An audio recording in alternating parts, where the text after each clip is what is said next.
स्वागत है फिर से आपका पोर्टल ऑनलाइन क्लासेस में। हमारे जो विषय चल रहा था इसमें अपरदन और उसके कारक उनके द्वारा निर्मित स्थलाकृतियां। आज हम पढ़ने जा रहे हैं भूमिगत जल। भूमिगत जल के द्वारा निर्मित स्थलाकृतियां। भूमिगत जल के द्वारा दो तरह की स्थलाकृति होती है, तो अपरदनात्मक और दूसरी निक्षेपात्मक। भूमिगत जल, भूमिगत जल क्या है? चट्टानों के जो छिद्र होते हैं, चट्टानों के छिद्रों से जो सतह का जल भूमि के अंदर चला जाता है उसे भूमिगत जल कहते हैं। चट्टानों छिद्रों के माध्यम से जो सतह का जल नीचे जाता है दरारों के माध्यम से उसे भूमिगत जल कहते हैं। जिससे अनेक प्रकार के स्थल रूपों का निर्माण होता है, क्योंकि जब भूमिगत जल अंदर जाता है, जो भूमि के अंदर चूने की जो चट्टानें होती है वो जल की घूर्णन क्रिया के द्वारा उनमें विलय हो जाता है और जिससे अनेक जो स्थल रूप है उनका निर्माण होता है। चूने के जो प्रदेश होते हैं उन्हें काष्ठ प्रदेश कहा जाता है। चूने के प्रदेशों को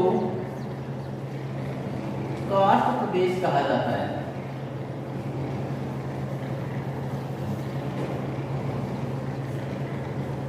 काष्ठ प्रदेश कहा जाता है क्योंकि जो ये भूमिगत जल से निर्मित स्थलाकृति सबसे अधिक युगोस्लाविया में मिलती है। कहाँ मिलती है? युगोस्लाविया में। और युगोस्लाविया में तो जहाँ पाई जाती है उस जगह का नाम काष्ठ है। क्या है? काष्ठ। इसलिए इसे बोलते हैं काष्ठ प्रदेश कहते हैं। काष्ठ शब्द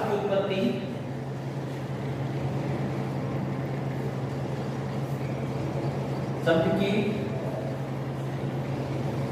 उत्पत्ति काष्ठ शब्द की उत्पत्ति युगोस्लाव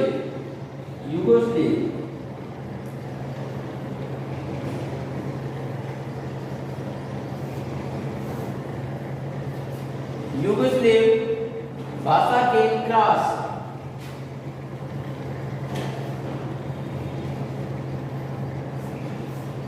शब्द से हुई है। क्रास शब्द से हुई है जिसका अर्थ होता है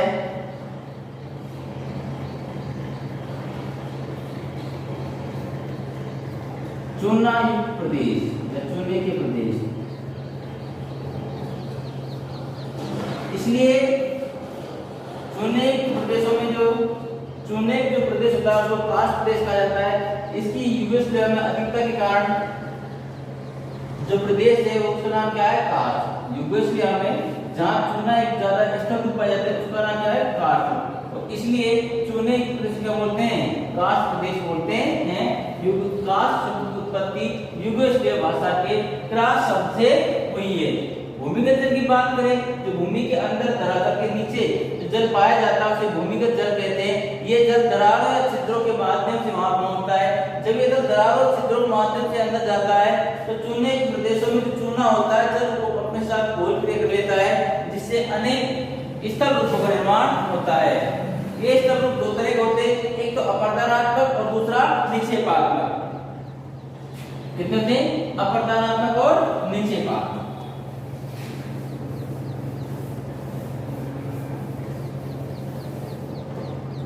अपरदनात्मक स्थलाकृतियां।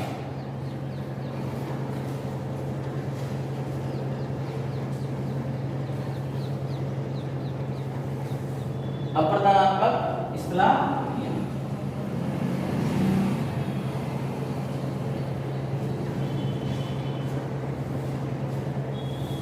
अपरदनात्मक स्थलाकृतियों में एक नंबर पर आता है टेरा रोसा।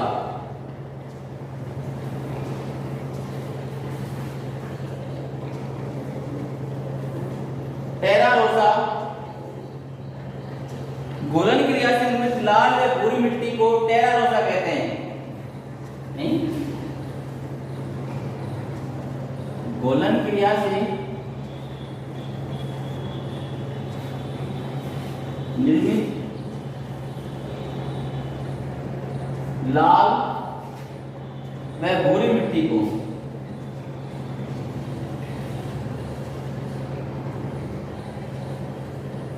को टेरा रोसा कहते हैं।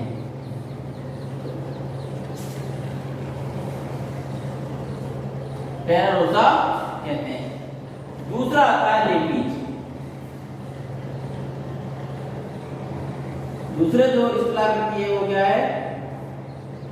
लेपीज। सरसैया सरदृश्य नुकीली व कटीली गुहा आकृतियां। सरदृश्य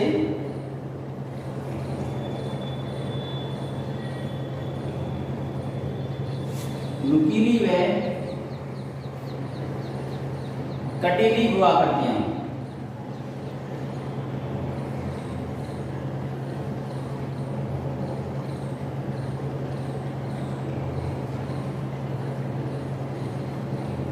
नुकीली व कटीली हुआ करतियां को लेपीज कहते हैं।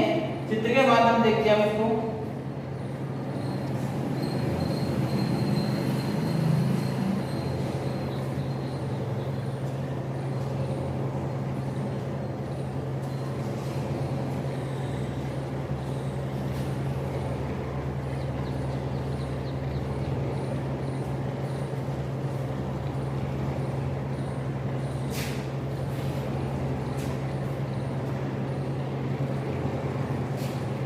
इसको बोलते हैं शिखारिका सबसे ऊंचा भाव होता है।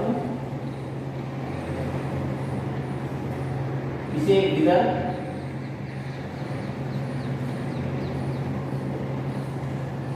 और इसे लेपीज कहते हैं।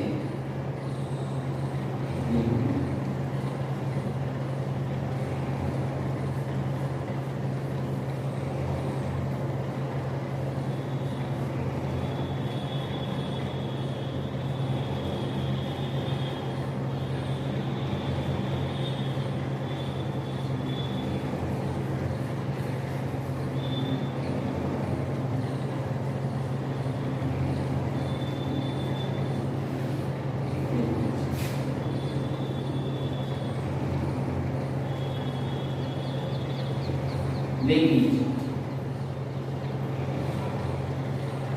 तीसरे जो इस्तेलाह करते हैं गोल रंग।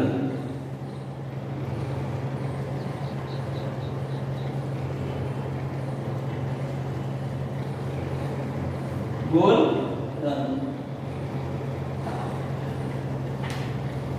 गोल रंग ये कार्बन डाइऑक्साइड युक्त जल की घुलनशील क्रिया से निर्मित घट होते हैं। ये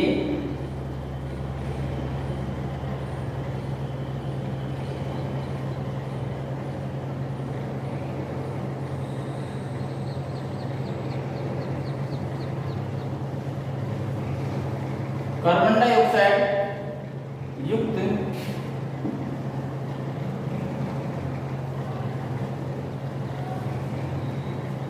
जल की घुलन क्रिया से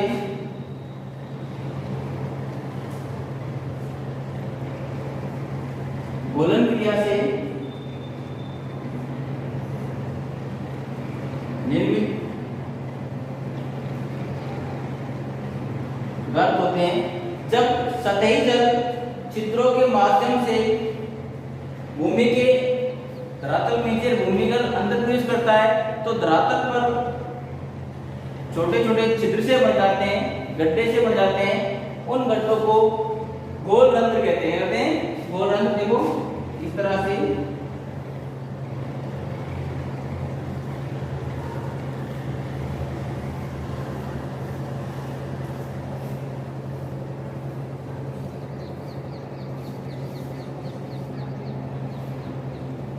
ये क्या है? गोल रंध्र।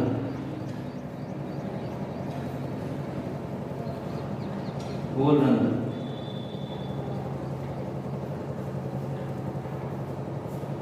गोल रंध्र। विलय रंध्र रंध्रों से जो बड़ा होता है। जब रंध्र कई रंध्र आपस में मिल जाते हैं तो छिद्र या गढ़ थोड़ा बड़ा हो जाता है तो उसको क्या बोलते हैं? विलय रंध्र बोलते हैं। जब भूमिगत जल धरातलीय जल भूमि के अंदर प्रवेश कर रहा है तो कई प्रवेश करने से क्या है, चुनित प्रदेशों में चूना पानी के साथ घुलता रहता है, जिससे ये छिद्र क्या है, ये रंध्र बड़े होते रहते हैं, और जब ये रंध्र आपस में मिल जाए तो इनको विलय रंध्र कहते हैं।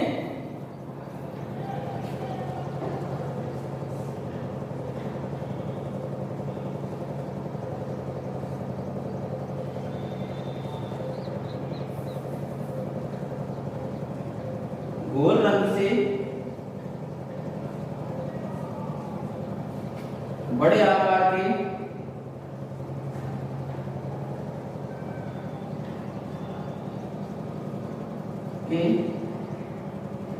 रंध्रों को विलय रंध्र कहते हैं।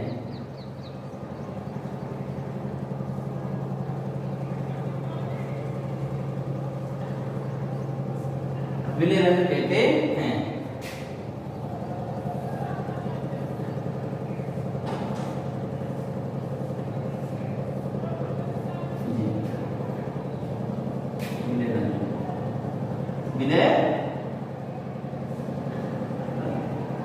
ठीक है, अर्थात रंध्रों से बड़े आकार के गोल रंध्रों से बड़े आकार के रंध्रों को विलय रंध्र कहते हैं। जब कई गोल रंध्र मिल जाए आपस में तो उनका आकार बड़ा हो जाता है और उन्हें विलय रंध्र के नाम से जाना जाता है। ठीक है,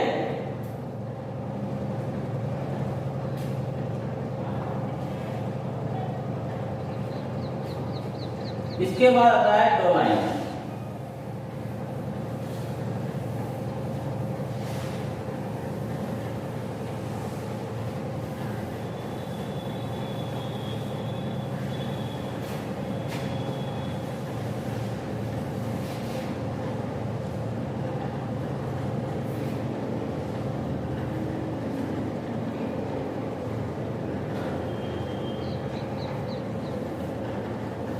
डोलाइन, इसके बाद कहता है बड़े आकार के विलय रंध्रों को डोलाइन कहते हैं। विलय रंध्र के बड़े आकार के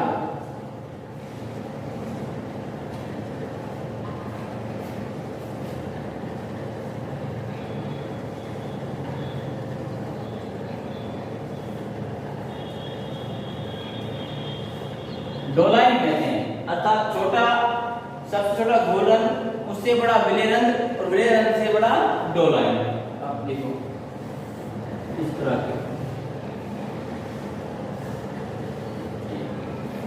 इस तरह के जो रंध्र है, बड़े गर्त होते हैं उनको डोलाइन कहते हैं। छोटा गर्त गोल रंध्र, उससे बड़ा विलय रंध्र, और विलय रंध्र के जो कई विलय रंध्र आपस में मिल जाते हैं तो उससे जो स्थल रूप निर्माण होता है उसे डोलाइन कहते हैं। सकुंड, इससे बाद आता है सकुंड, युवाला। सकुंड या इसे युवाला भी कहते हैं। ठीक है, अनेक डोलाइनों के आपस से मिलने से निर्मित बड़ा गर्त। अनेक डोलाइनों के आपस में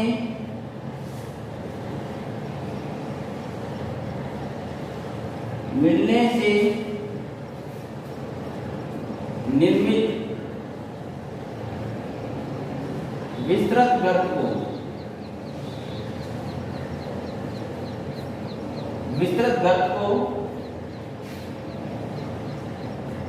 सकुंड कहते हैं।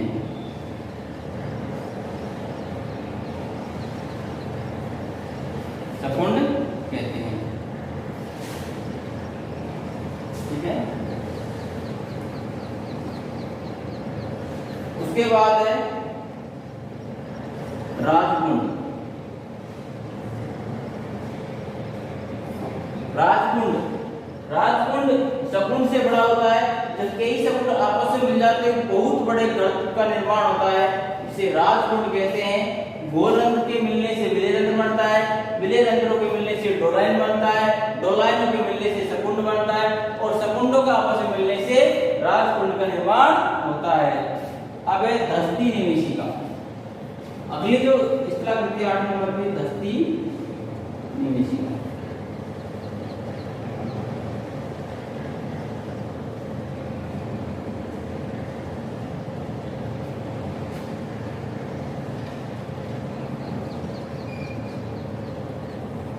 दस्ती निवेशिका चूने की सतह पर असंख्य छिद्र जहां जल धंसता हुआ प्रतीत होता है। चूने की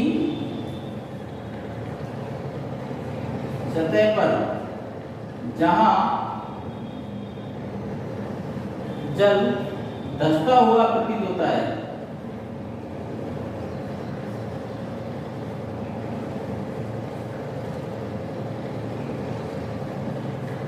होता है, उसे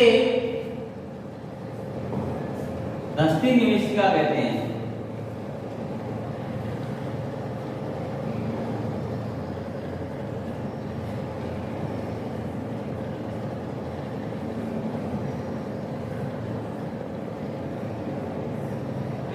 उसे दस्ती निवेशिका कहते हैं।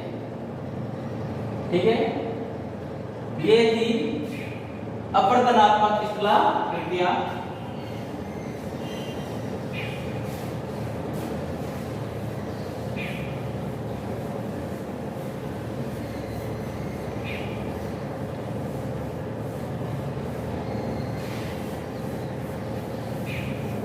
एक बार फिर से देख लो आप। 1 नंबर पे टेरारोसा,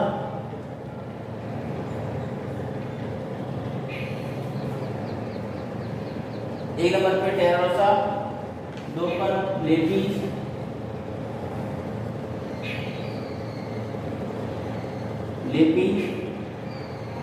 3 पर गोलरंध्र,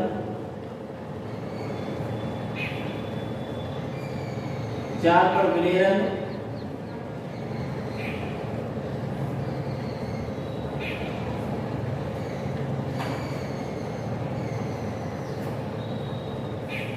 5 पे डोलाइन,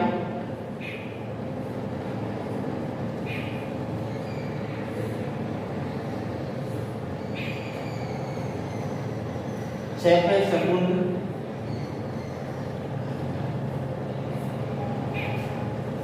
7 पे राजकुंड,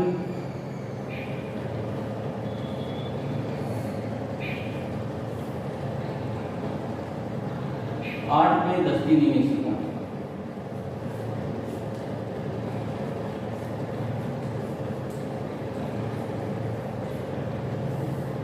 ये थी भूमिगत जल द्वारा निर्मित अपवर्तनात्मक स्थलाकृतियां।